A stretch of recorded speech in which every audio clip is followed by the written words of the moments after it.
Dedicaron toda su vida a sus hijos, pero en la vejez fueron abandonados en las montañas con una sola tienda, delgada en medio de una ventisca. Nadie debía saber lo que les ocurrió después. Suscríbete al canal y escribe en los comentarios desde qué país estás viendo este video.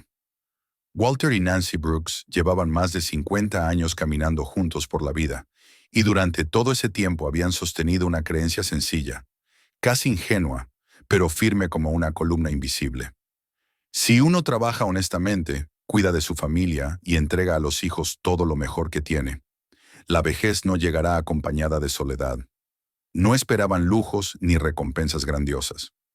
Les bastaba con pensar que, cuando el cuerpo se debilitara y las fuerzas ya no fueran las mismas, habría alguien que les ofrecería una silla, una palabra, una presencia. Durante décadas, esa fe les había servido de guía, y jamás se les ocurrió dudar de ella. Fue precisamente por eso que el golpe resultó tan devastador cuando descubrieron que se habían equivocado. Walter había pasado su vida entre fábricas y almacenes, en lugares donde los turnos se alargan 12 horas, y el cansancio se pega a los huesos de una forma que ningún descanso logra borrar del todo. Aprendió muy pronto a no quejarse, a apretar los dientes y seguir adelante, porque en su mundo el trabajo no era una elección, sino una obligación silenciosa. Con el paso de los años, su cuerpo comenzó a traicionarlo de pequeñas maneras. La respiración se volvía más corta al subir escaleras. Las manos temblaban al sostener una taza caliente. La espalda le recordaba cada mañana que ya no tenía 20 años. Aún así, seguía levantándose temprano, convencido de que su deber era cargar con lo que hiciera falta. Nancy, en cambio, había construido su fortaleza en otro terreno. Era de esas mujeres que saben transformar una casa modesta en un hogar, incluso cuando el dinero escasea. Con pequeños gestos, una comida caliente, una manta doblada con cuidado, una sonrisa en el momento justo, lograba que las dificultades parecieran menos amenazantes. Tenía una memoria emocional profunda, hecha de fechas, olores y detalles. Recordaba dónde se sentaba cada hijo en la mesa, cuándo se marcó la última línea de crecimiento en la pared del pasillo, cómo florecían las rosas junto al porche cada primavera. Para ella la casa no era solo un lugar, era el mapa entero de su vida. Juntos criaron a 5 hijos. Cada uno era distinto, pero Walter y Nancy se esforzaban por creer que esa diversidad era una riqueza, no una amenaza. Richard, el mayor, siempre fue visto como el más serio, el responsable, aquel en quien se podía confiar cuando surgía un problema. Lauren, la hija, era la favorita de Nancy, no por preferencia injusta, sino porque durante muchos años se mantuvo cerca, llamaba con frecuencia y parecía comprender mejor que nadie el esfuerzo de sus padres. Los gemelos, Daniel y Dylan, crecieron como una sola unidad, compartiendo decisiones, promesas y excusas. Nunca se les veía actuar por separado. El menor Brian era el orgullo silencioso. Un ascenso tras otro, ropa cara, palabras seguras, la imagen del éxito que parecía justificar todos los sacrificios anteriores. Durante años, esa estructura familiar se mantuvo en equilibrio. No era perfecta, pero funcionaba. Hasta que el cuerpo de Walter, cansado de obedecer, dijo basta. El día del derrame cerebral llegó sin avisar, como llegan siempre las tragedias verdaderas. No hubo tiempo para prepararse. De repente, el hombre que había sostenido la casa durante décadas necesitaba ayuda para caminar, para recordar ciertas palabras, para mantener la mirada fija. La recuperación fue lenta y desigual. Algunas cosas volvieron, otras no. Walter nunca volvió a ser exactamente el mismo, y ambos lo sabían, aunque raras veces lo decían en voz alta. Con la enfermedad llegaron los gastos, medicamentos, exámenes, viajes constantes a la clínica, pequeños pagos que se acumulaban sin que nadie se diera cuenta de lo rápido que estaban vaciando sus ahorros. Al principio, dejaron de hacer reparaciones en la casa, convencidos de que sería algo temporal. Luego comenzaron a recortar en comida, en ropa, en todo aquello que consideraban prescindible. Más tarde vendieron muebles, herramientas, colecciones antiguas que habían guardado durante décadas. Cada objeto que salía de la casa se llevaba consigo un fragmento de su historia, pero aún así seguían creyendo que lograrían resistir. El verdadero horror no comenzó con la enfermedad, sino después. Richard, aprovechando el estado de su padre y el acceso a documentos que nadie había pensado en restringir, realizó una operación silenciosa con la casa familiar. No hubo conversación previa, ni advertencias, ni intentos de buscar soluciones juntos. Cuando Walter y Nancy comenzaron a sospechar que algo andaba mal, ya era demasiado tarde. Los papeles estaban firmados, o al menos eso parecía. Un abogado, con palabras frías y técnicas, les explicó que la firma de Walter había sido falsificada, que podían intentar luchar, pero que eso requeriría tiempo y dinero, dos cosas que ya no tenían. El hogar donde habían celebrado cumpleaños, donde aún permanecían las marcas de crecimiento de los niños y las rosas plantadas por Nancy, dejó de ser suyo sin que nadie les pidiera permiso. No los echaron de inmediato. Al contrario, sus hijos se aseguraron de que todo pareciera una solución razonable. Los gemelos encontraron un asilo económico y hablaron con sonrisas ensayadas sobre visitas semanales y cuidado constante. Al principio cumplieron. Llamaban, aparecían de vez en cuando, llevaban pequeñas cosas para mantener la ilusión. Luego comenzaron las excusas.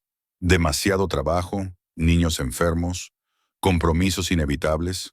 Las llamadas se volvieron raras. Las visitas, inexistentes.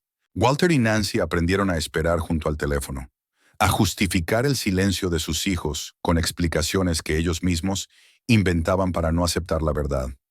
Cuando la administración del asilo informó que los pagos habían cesado, el lenguaje fue impersonal, casi amable. No había enojo ni reproches, solo una realidad administrativa. Necesitaban buscar alternativas. Intentaron llamar a sus hijos una vez más. Nadie respondió. En ese momento, Nancy sintió algo que nunca había experimentado antes. No era solo pobreza ni miedo, era la sensación clara de haber sido descartada, de no tener ya un lugar en el mundo de quienes había criado. El único que respondió fue Brian. Su voz sonó correcta, educada, distante. Los invitó a su casa como quien quiere cerrar un asunto pendiente, no como quien abre una puerta. Walter y Nancy, agotados y aferrados a la última esperanza, aceptaron sin saber que ese viaje no los acercaría a la salvación, sino al borde mismo del abismo. La invitación de Brian llegó envuelta en palabras correctas, casi amables, y durante el trayecto Walter y Nancy se aferraron a la idea de que quizá habían juzgado mal. El coche viejo avanzaba lentamente por la carretera mientras el paisaje cambiaba, y Nancy pensaba que, tal vez, el menor de sus hijos sería distinto. No esperaba milagros, solo un lugar donde sentarse sin sentir vergüenza. Una noche sin miedo al día siguiente. Walter, con las manos firmes sobre el volante, no decía nada. En su silencio había cansancio, pero también una última chispa de esperanza que se negaba a apagarse. La casa de Brian brillaba como un anuncio de revista. Cristal, metal, líneas limpias, dos coches nuevos en la entrada y un remolque para una lancha al costado. Todo allí hablaba de estabilidad y éxito. Al bajar del coche, Walter sintió de inmediato que no pertenecían a ese lugar. Su ropa gastada contrastaba con la perfección pulida del entorno.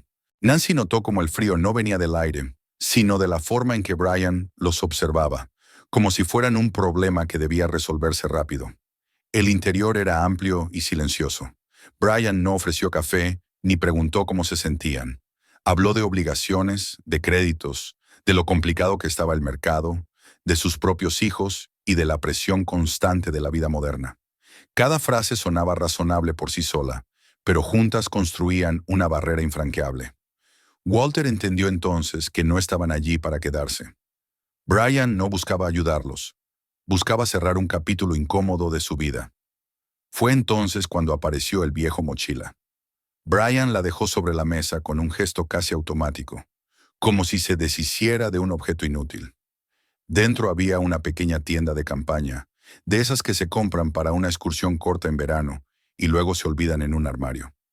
La tela era fina, las varillas débiles, los remiendos en las costuras parecían improvisados.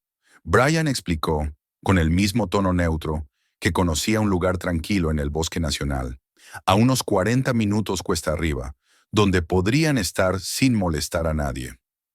En la pantalla de su teléfono mostró una ruta, señalando la dirección como quien da instrucciones para un trámite cualquiera.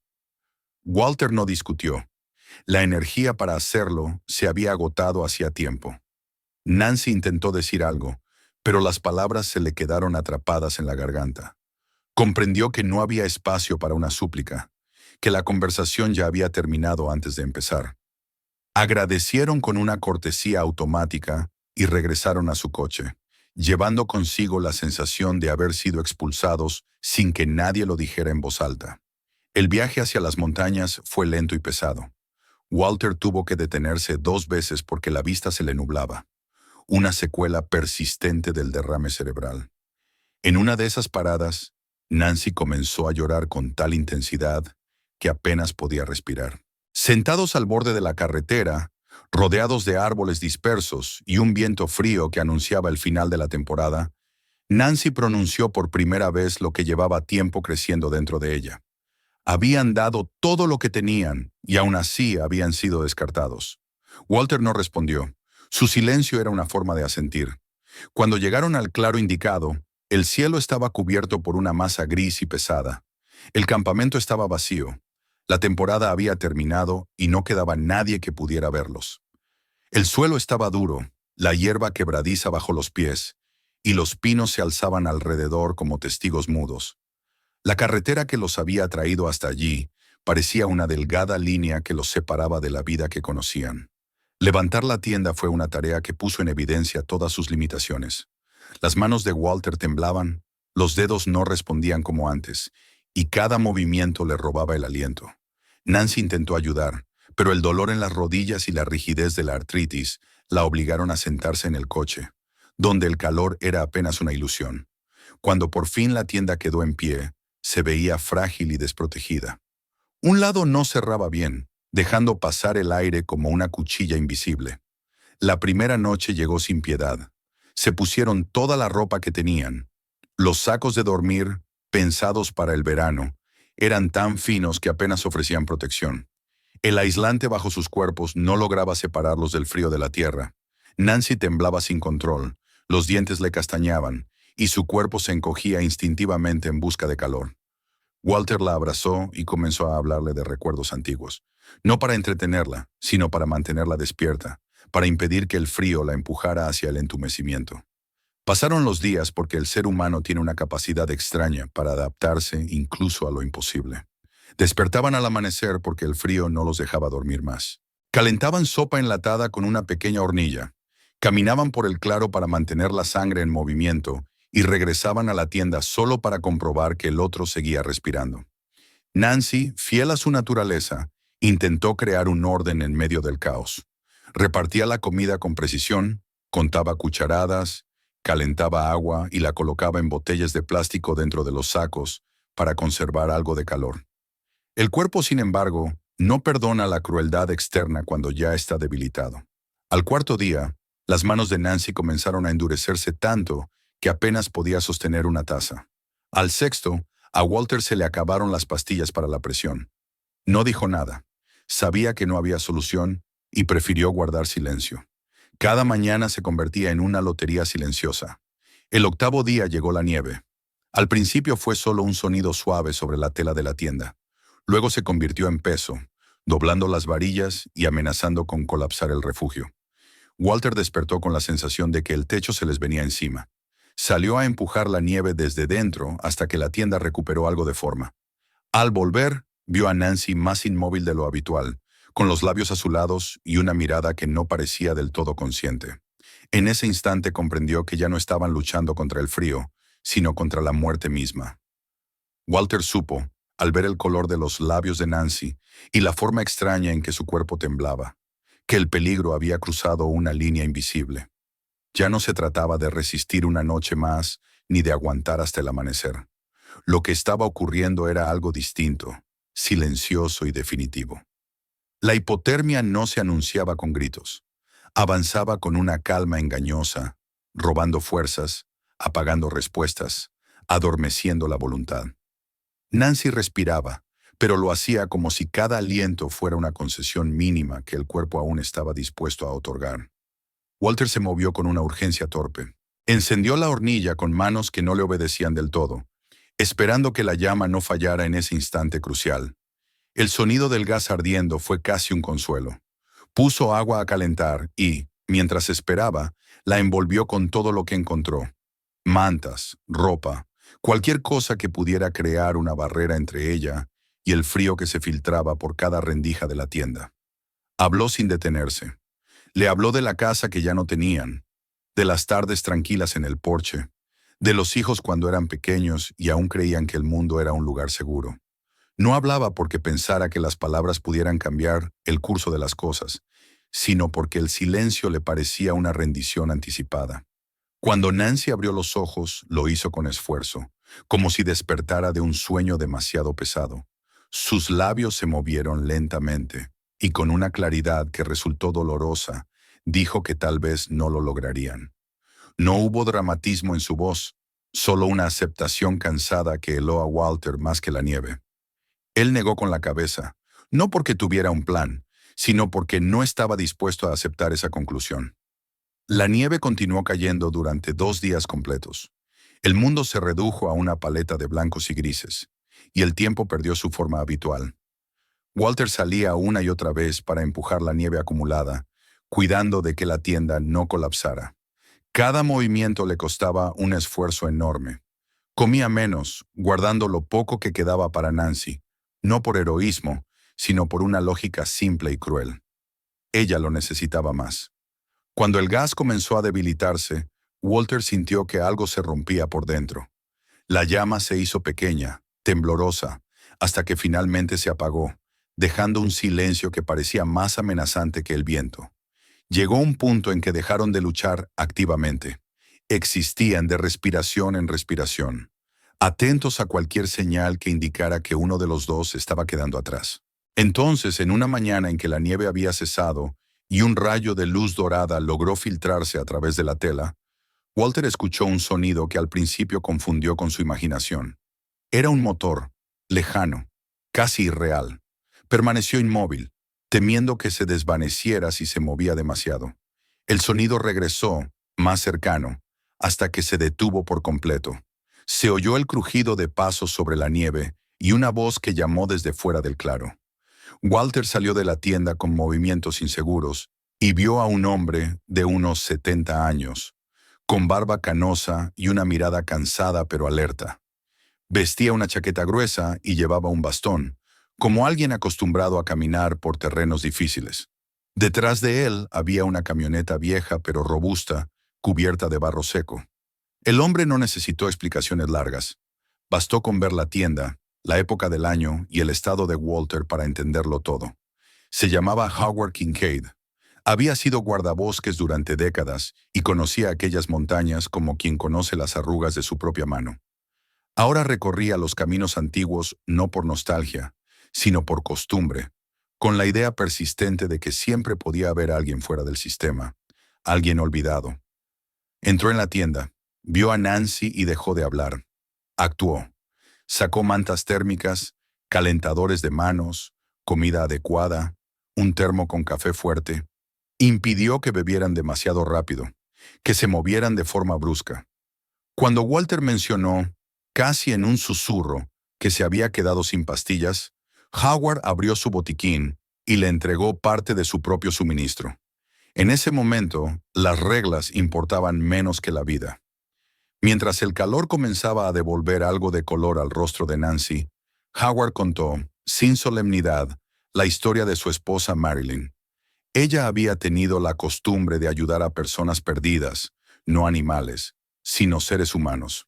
Creía que no existían los encuentros casuales y que los extraños eran simplemente personas a las que aún no se había llamado propias.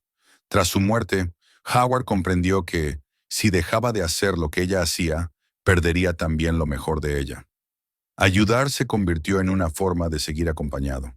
Howard permaneció con ellos hasta que la respiración de Nancy se estabilizó y Walter dejó de temblar de manera incontrolable.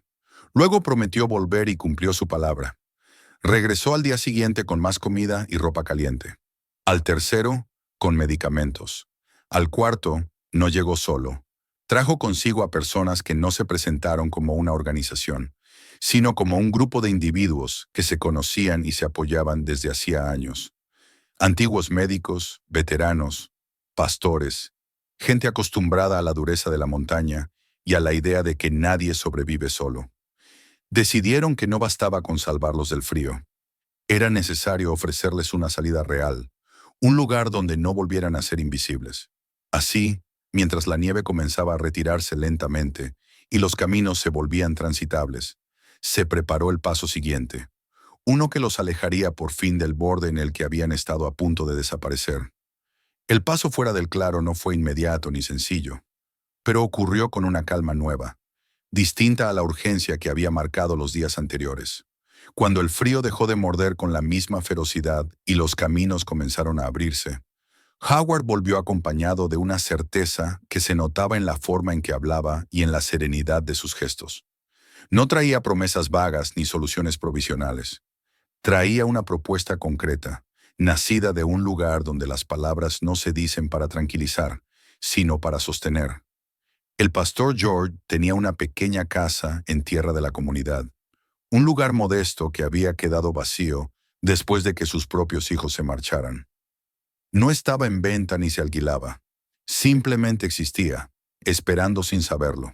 George ofreció ese hogar a Walter y Nancy sin condiciones, sin fechas límite, sin contratos que escondieran trampas.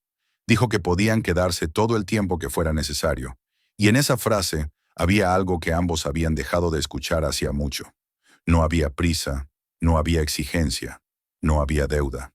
El primer día en la casa fue casi irreal. Un techo sólido, una estufa que funcionaba, agua caliente, una cama que no crujía bajo el peso del miedo. Nancy se quedó un largo rato bajo la ducha, dejando que el agua caliente le recorriera la espalda, como si estuviera lavando no solo la suciedad y el cansancio, sino también la humillación acumulada. Walter se sentó en la cama y, por primera vez en mucho tiempo, se permitió cerrar los ojos sin pensar en la noche siguiente. Dormía no por agotamiento, sino por una sensación desconocida de seguridad.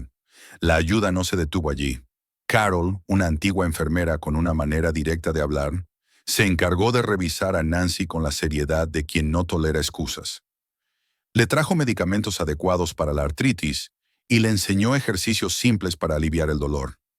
A Walter lo acompañaron a ver al doctor Patel, un médico que trabajaba con un sistema flexible para quienes no podían pagar, y que trató a ambos con una dignidad que no dependía de papeles ni de dinero. Evan aparecía con cajas de ropa de invierno, comida, un pequeño calefactor, siempre sin pedir explicaciones ni agradecimientos exagerados. Poco a poco, Walter y Nancy dejaron de vivir únicamente pensando en sobrevivir al día siguiente. Empezaron a mirar más allá, con cautela, como quien teme romper algo frágil solo por desearlo. Cuando una pequeña nota apareció en el periódico local, ninguno de los dos imaginó el efecto que tendría. La historia hablaba de una pareja de ancianos abandonados por sus hijos y salvados por una comunidad de montaña.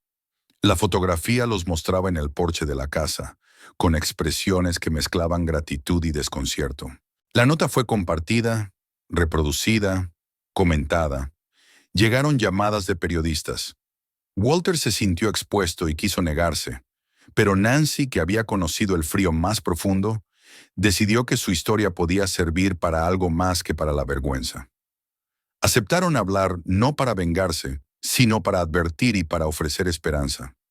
No ocultaron el dolor, pero tampoco lo convirtieron en espectáculo. Hablaron de la fragilidad, de la traición y de la importancia de una sola persona que decide no mirar hacia otro lado.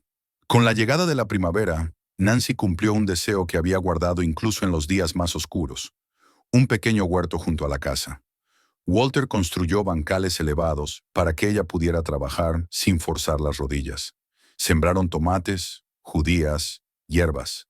Ver algo crecer bajo sus manos les devolvió una sensación de futuro que creían perdida. Fue entonces cuando sonó el teléfono. Nancy atendió y palideció al escuchar la voz de Richard. Había visto la historia. Quería ir a verlos. La visita no fue improvisada. Howard llegó antes y permaneció cerca, no como una amenaza, sino como una presencia firme. Cuando el coche elegante se detuvo frente a la casa, Richard bajó con un traje caro y un gesto cansado. Parecía más pequeño de lo que Walter recordaba, no en estatura, sino en algo más difícil de nombrar. La conversación fue larga y pesada. Richard habló de deudas, de negocios fallidos, de un miedo que se había transformado en mentiras. Admitió que había tomado el camino fácil, que se había dicho a sí mismo que todo se arreglaría después. Nancy no suavizó sus palabras. Dijo que lo peor no había sido el hambre ni el frío, sino la certeza de que sus propios hijos habían decidido que ellos no merecían ser salvados. Walter habló con una calma que sorprendió incluso a él mismo. Dijo que el pasado no podía deshacerse, que la confianza no se reconstruía con una visita, y que no vivirían más aceptando excusas por miedo a perder lo poco que les quedaba. No ofrecieron un perdón inmediato. Ofrecieron un camino largo, hecho de acciones y tiempo, sin presiones. Richard se fue sin abrazos, llevando consigo una posibilidad incierta, no una absolución. Después de eso, las cosas comenzaron a moverse de formas inesperadas. Lauren llamó primero, llorando, explicando su silencio con miedo y confusión. Los gemelos llegaron juntos y escucharon, por primera vez sin refugiarse en palabras compartidas. Brian no apareció. Envió una carta llena de frases cuidadosas y ninguna responsabilidad clara. Walter la leyó una vez y la arrojó al fuego. Howard, al verlo, dijo que amar a un hijo no obligaba a permitirle seguir haciendo daño. Walter entendió esa verdad demasiado tarde, pero la aceptó. Con el tiempo, la casa se llenó de una familia distinta, construida no por sangre, sino por actos. Howard se convirtió en un hermano, Carol en una guardiana severa de la salud, el doctor Patel en un médico que los veía como personas, Evan y George en apoyos constantes sin condiciones. Un año después, el periódico volvió a hablar de ellos, esta vez no como víctimas, sino como personas que habían reconstruido su vida. En el aniversario de su rescate, la casa se llenó de voces y comida sencilla. Walter salió al porche y miró las montañas, las mismas que casi los habían vencido. Nancy se acercó y le tomó la mano. Un año atrás habían estado frente a la muerte. Ahora estaban frente a una vida que no habían planeado, pero que habían aprendido a aceptar. Habían perdido su casa, su dinero y muchas ilusiones, pero habían ganado algo inesperado. La certeza de que incluso después de la traición más profunda, todavía era posible volver a confiar y volver a vivir. Suscríbete al canal y activa las notificaciones para no perderte la continuación de esta historia y nuevas investigaciones. Escribe en los comentarios desde qué país nos ves y comparte este video con quienes no quieren perder la fe en las personas.